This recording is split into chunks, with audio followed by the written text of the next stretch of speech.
হ্যাঁ, তো এইখান দিয়ে এখানে ব্যারিকেড দেওয়া আছে, তো এখানে ব্যারিকেড দেওয়া আছে, তো পুলিশ লেখা আছে।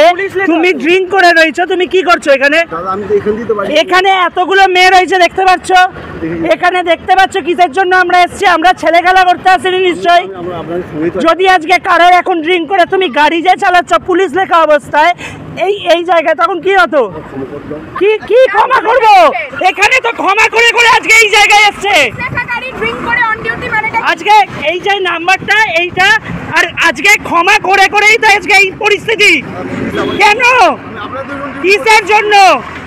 কিসের জন্য? স্যার আপনারা কিছু বলুন, আপনারা কিছু বলুন।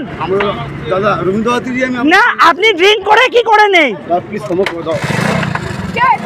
আপনি দাঁড়ান দাঁড়ান, এখানে পুলিশ লেখা, উনি ড্রিঙ্ক করছে, উনি ড্রিঙ্ক করে কি করে চালাচ্ছে? এতগুলো ছেলে মেয়ে রয়েছে। না স্যার বলুন, দাঁড়ান, আপনি কি বলছেন? উনি ড্রিঙ্ক করে মেরে দিচ্ছিল, আপনি সেটা দেখুন, আমরা সেটা বলছি। বাহ বাহ,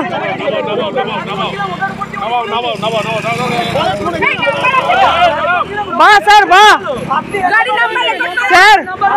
স্যার আমরা বিচার চাই, আর কিচ্ছু না স্যার। আমরা কি আপনাদেরকে চেঁচাবো না কিছু করবো? একটা বিচারটা দিন সবার সামনে। স্যার আপনি ছেড়ে দিলেনটা কেন?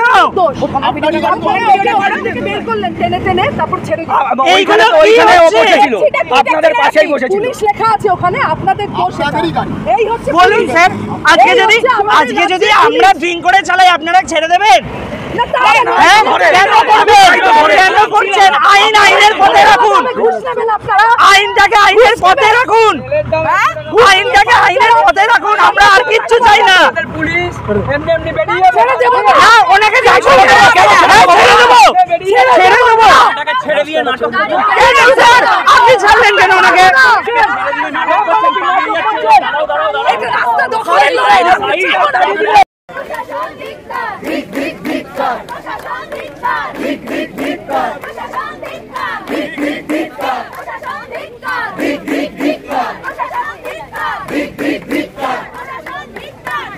আমরা একদম পুলিশ ইন্টিমেশন দিয়ে গতকাল রাত 11টা থেকে ভোর 4টে আমাদের টাইমিং করা ছিল।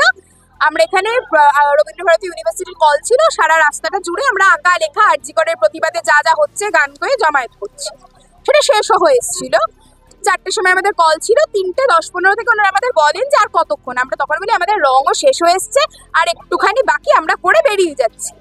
এইরকম একটা সময় একজন ড্রাঙ্ক বাইক রাইডার, তার বাইকের সামনে পুলিশ লেখা, সে এই ব্যারিকেড করা রাস্তাটার মধ্যে দিয়ে ঢুকে একটা ব্যারিকেডে ধাক্কা মেরে দেন। আমরা ওখানটাতে বসে লিখছিলাম, আমরা যে কজন ছিলাম গিয়ে দাঁড়ালাম, ঘেরাও করলাম।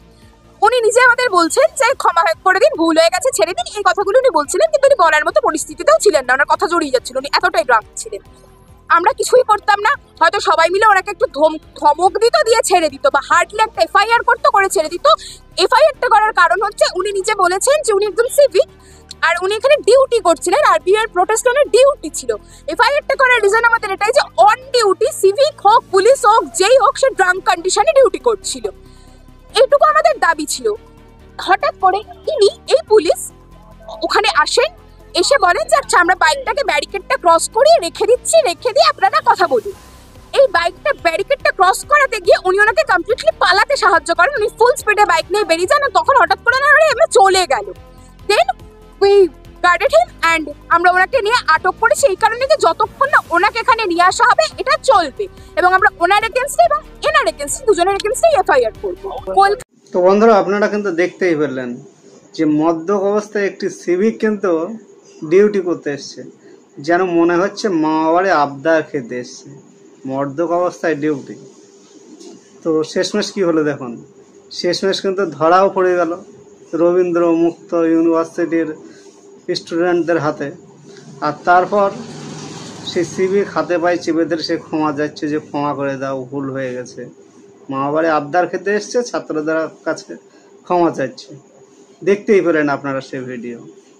তো তারপর কি হলো, ওখানে কিন্তু এক পুলিশ আসলো, ওই পুলিশ অফিসার আসতেই কিন্তু ওই পুলিশ অফিসার ওই সিভিকটাকে একটু হালকায় সামনের দিকে ডেকে নিল, ডেকে নেওয়ার পর ওনাকে ছেড়ে দিল।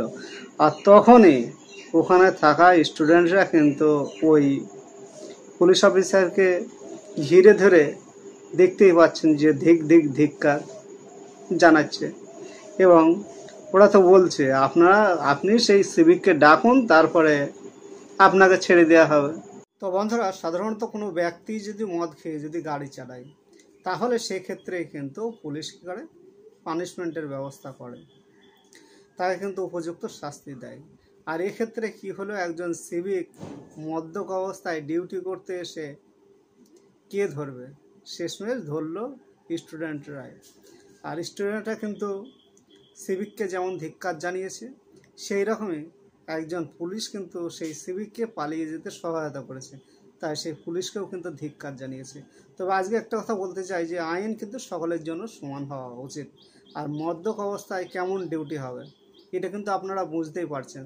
তো বন্ধুরা, ভিডিওটি আজকের মতো এই পর্যন্তই ছিল। ফিরে আসবো আবার নতুন একটি ভিডিও নিয়ে, তখন সাথে থাকুন। ধন্যবাদ সকলকে।